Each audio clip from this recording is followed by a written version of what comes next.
Hey Jacko, in today's video I'll show you how to make simple stickers using images, but you could also use videos. And we'll do this in DaVinci Resolve. Now let's get digital. So this was the exported videos, but the compositions were made like this. This one was just done in an image, and this one was done with two images stacked on top of each other and some background in the back. So what you need is an image. First I'll show you how to do it simply. If you have an image that is transparent, like this one, so I'll just put it onto a timeline and go into the Fusion page. Now the easiest way how you can add some border around an image is to use a shadow. And we'll use the top one, and that is so we can adjust the color. If you use the bottom shadow, this one, and you change the color, nothing really shows up. Well, it does show up, but faintly, and that's because it's the same size as this image. So you have to adjust the light distance. And while doing so, you'll also have to adjust the offset. So with this one, you can simply adjust the color, adjust the drop angle, and the drop distance. Adjust the shadow strength, and also lower the blur if you don't want any. And actually, on second thought, I will not be using this one, I will be using this one. The reason being, when you change the color, it gets transparent, as you can see, and I want solid colors, which is what this shadow allows you to do. Now it is a bit fiddly, as you can see, but what you can do, if I go to the top, you see something here. Well, we can adjust this and position it maybe in the center of the image, and then double click on the shadow offset, and this should now make the shadow from the center of the image. And this is actually the light position, as you can see. So by changing the light position to the center of the image, the shadow is now placed from the back of the image without any offsets. And you can also adjust the softness if you want to soften the edge of the shadow. Now we have some issues, not yet. Let me increase the shadow. What if you increase the width too much and it gets cut off? Well, first let's adjust the resolution so it's the same as the background resolution of the timeline. Simply put on the background, Ctrl T to switch between the inputs, but in the background node, so this will be the same as the timeline. And let's make it 1080p. I'll have to uncheck the auto resolution, type in 1920 by 1080. Maybe I will increase this resolution just so we have the top and the bottom also visible. So I'll go with 1920 as well. Maybe we would also be able to scale this down in the merge node by sizing it down. If this was the last node, so if we put this back to 1080p and then scale this down, we can fit it inside the timeline resolution. Now this background will have to be transparent, so lower the alpha. And now in the shadow, I will change the color to white, since that is what the stickers usually are. We can now use Ctrl C and paste the shadow node. Change the color, I will put it to black. We have some outline now. You could reduce the size. And now you can also copy and paste a second node. This will also maybe be black, but we can adjust the offset. So this will be an actual shadow. So you can lower the alpha. So we now easily made a sticker outline and also provided a shadow. So this is how you can easily make a sticker if the image is already transparent. And let me just show you how to put it into 3D space and maybe bend it a little bit. I will use the image plane 3D. Connect the output to the image plane. We will need a 3D camera also a merge node, and we need to render this out. So this is what we'll have connected. We don't see anything, so I'll select the merge, display it on the left side, and select the camera and pull it back. Let's go to the render 3D node and go to the image settings. So here we can also set the width and the height. So I can also set this to 1920 by 1080. This may help with the camera a little bit. In this case, it does not. We would need more height so that the camera could be closer to the image, or we could position the image back by going to the image plane and position the image back. Now what we need between here, if we want to bend an image, is a bender node. So shift space, type in bend. With the bender node selected, you can now change the amount. By default, this bends it in the y direction, and you can use the center depending on which way you want to bend it, and basically the center is the pivot point. Now if you want to bend it from left and right, you'll have to type in 90 for the angle, but this time you'll have to use the x-axis. So it bends like so. So what I've done to put the sticker on the cheek in the intro was to use one bender node with an x-axis and 90-degree angle to bend it a bit like this, and then use another bender node, use y angle and bend it also a little bit like so. So that's how you can make this action. You can then animate it if you want. Maybe I'll go to frame 30 with the second node disabled. I'll just use this one. Maybe set the center so it goes in this direction if you want to peel it off. So you keyframe this value, maybe also the center value. Go to the end of the animation. Simply peel it off like that. In this case, I wouldn't need the center value to be keyframed, so I'll simply leave it like that. And what we can then also do is go to maybe the merge node, keyframe the blend, so it will be visible at this point, and the animation ends on frame 40. So on frame 40, I'll go back to the merge and set the blend to 0. Peel the sticker off, and then just add some sounds to sell this effect.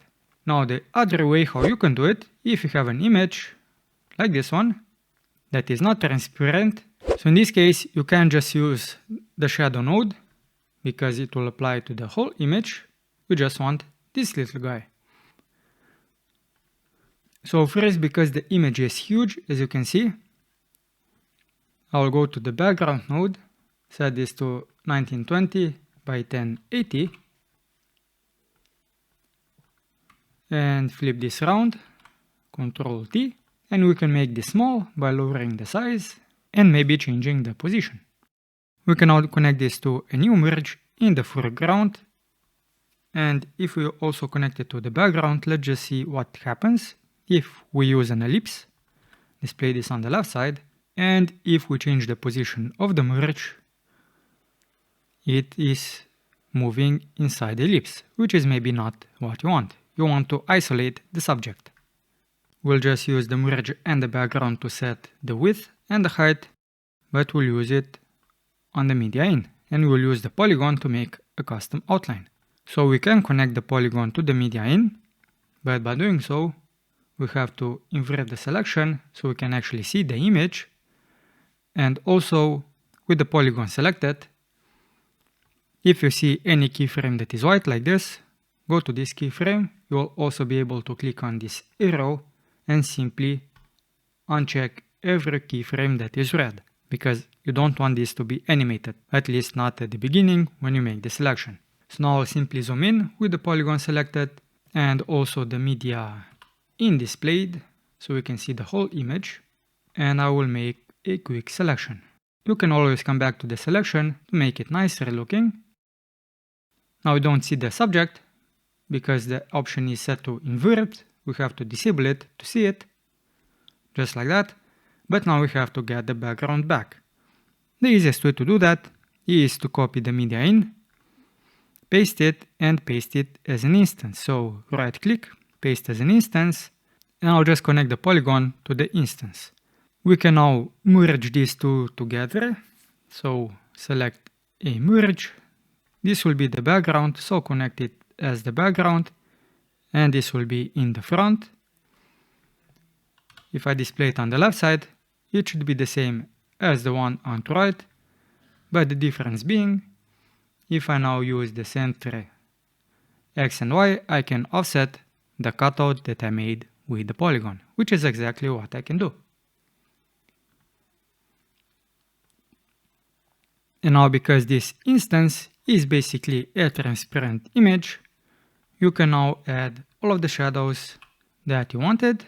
So this shadow, and actually I can go back to the previous image, copy all of the shadows and simply paste them here. Connect this one to here and this one to here. Now the only thing that we need to do is to adjust the light source and maybe the light distance. You can now also make some animations. In this case, you can animate it with the polygon by simply unchecking the solid to animate it instantly. You could also animate this by using the position and the length, but in this case you need to enable the border width. Just don't have the value set to too high, and in this case, as you can see, the edge is actually also on the inside, which is maybe not what you want, but if the animation is fast, it may not be that noticeable. So you can then animate the length, but if you animate the length, you will still then have to animate the solid at the end so that the subject is on top of the shadow, because this is the shadow. But that is what you have to do if you want to animate the sticker. And at the end, because this is on the top, you can also increase the size, but if you do, just make sure that it is on top of the original image. So in that case, what you may want to do is not use the merge to do the animation of the size, but actually the transfer node. And that is because you can uncheck the use size and aspect and just scale maybe the Y axis. So let's say that this is the animation at the beginning, at the end, you want to increase the size, and then you also change the position. So at the beginning it will be 0.5, but then you maybe have to put this a little bit down and scale it in the Y axis. And now I'll just do animation to the polygon just so you can see how it's done. So the animation ends on frame 40.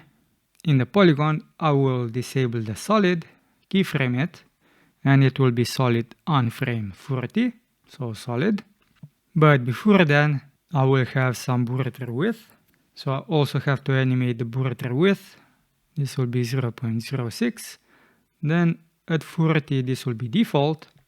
But what I also want to animate, starting on frame 30, is the length. So this will be like so, and this will be like so.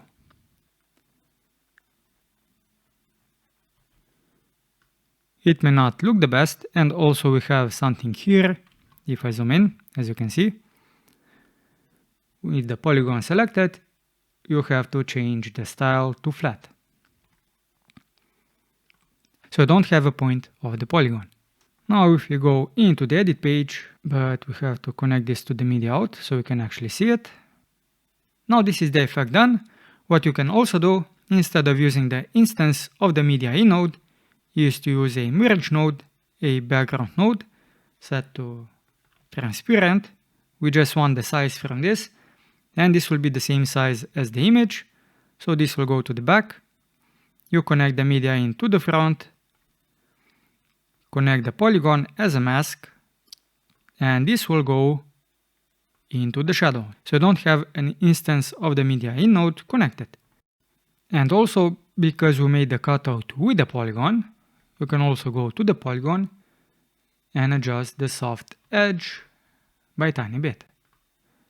You can also deselect the polygon once you had it selected, so you don't see the polygon lines, and make tiny adjustments as you can see how this affects the image. In this case though, the animation is a bit off, and that is because I've done the transform a little bit too quick once I've done the outline. So as you can see, the image is already scaling up. You would first have to do the outline animation before the image scales up. So if I want to fix that, I can do it quite easily. So the outline was done in the polygon, and let's see when the transform starts animating at this point. So the outline basically has to be animated by frame 30. So with the polygon selected, I can go to the keyframes, and I'll basically grab all of the keyframes and make sure they end at frame 30. So I'll simply position them like so. Now we should have the animation of the outline. And the solid, which looks a little bit iffy, but from this point on the animation scales up and squishes. Let me go to playback resolution, change the proxy resolution to quarter, see if this helps with the playback. I would still have to play around with the animation to make it look a little bit nicer, but this is what you can get. And if you go into the merge node, you could also do this in the transfer node by using the flip options. So I have the flip enabled and I've changed the center position. You can also make a duplicate. And that's how you can easily make a sticker effect in DaVinci Resolve. And if you found the video helpful, subscribe to the channel. I'm Simon, and until next time, Jackal, keep it digital.